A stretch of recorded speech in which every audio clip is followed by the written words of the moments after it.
আসসালামু আলাইকুম। RS news channel 24 ভিডিওতে আপনাদের স্বাগতম। সঙ্গে আছি আমি মোহাম্মদ রেজাউল হালাদার। প্রথমে আসি দেশের খবর।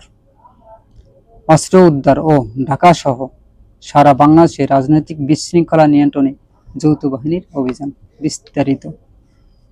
বাংলাদেশে অবৈধ অস্ত্র উদ্ধারে যৌথ বাহিনীর অভিযানের মাধ্যমে ব্যবস্থা নেওয়া হবে। মঙ্গলবার দিবাগত রাতে এই অভিযান শুরু হয়েছে। যারা পুলিশের লুণ্ঠিত অস্ত্র জমা দেয়নি তাদের বিরুদ্ধে এই অভিযানের মাধ্যমে ব্যবস্থা নেওয়া হয়। গত মঙ্গলবার রাত 12টা থেকে যৌথ বাহিনীর অভিযান শুরু হয়েছে।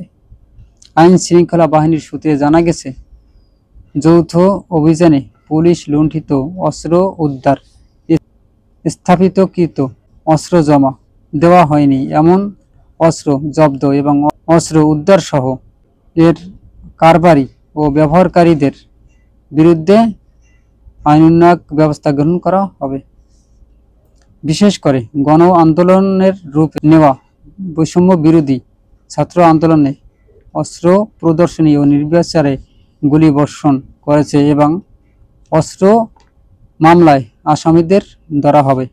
পুলিশ সদর দপ্তর সূত্রে জানা গেছে, যৌথ অভিযানে রয়েছে বাংলাদেশ সেনাবাহিনী, পুলিশ, বর্ডার গার্ড বাংলাদেশ ও বাংলাদেশ আনসার ও গ্রাম প্রতিরক্ষা বাহিনী, কোস্টগার্ড ও র্যাব, স্বরাষ্ট্র মন্ত্রণালয় ও পুলিশ সদর দপ্তর সূত্রে জানা গেছে, অস্ত্র দেওয়া সংক্রান্ত জারিকৃত নির্দেশনাগুলোর মধ্যে বিভিন্ন থানা থেকে লুটপাট করা অস্ত্র যেমন রয়েছে, তেমনি অবৈধ অস্ত্রও রয়েছে।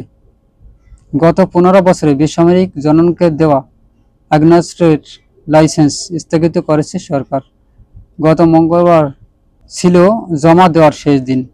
মঙ্গলবার যৌথ বাহিনীর কর্মপরিকল্পনা প্রণয়ন ও তা বাস্তবায়নের কৌশল নির্ধারণের জন্য সমন্বয় করেছে ঢাকা মহানগর পুলিশ ডিএমপি।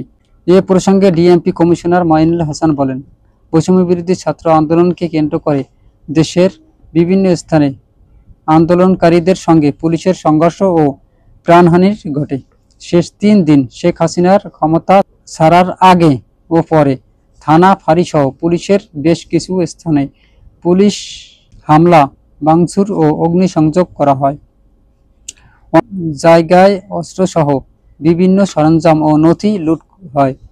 তিনি বলেন, গত 25 আগস্ট স্বরাষ্ট্র মন্ত্রণালয় কর্তৃক জারিকৃত এক প্রজ্ঞাপনে গত 2009 সালের 6 জানুয়ারি থেকে 2024 সালের 5 আগস্ট পর্যন্ত সোমবার জনগণকে দেওয়া সকল অস্ত্র উদ্ধারের জন্য যৌথ বাহিনীর অভিযান শুরু হয়।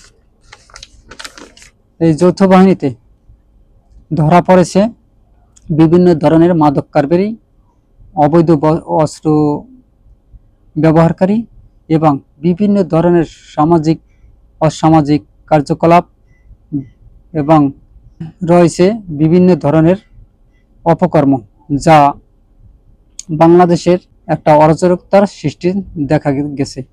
কিছু কিছু জায়গায় দেখা গেছে ডাকাতি, ছিনতাই, রাজহানি এবং কিছু কিছু জায়গায় হচ্ছে ওপেনে চাঁদাবাজি এবং বিভিন্ন ধরনের আর অসামাজিক কার্যকলাপ।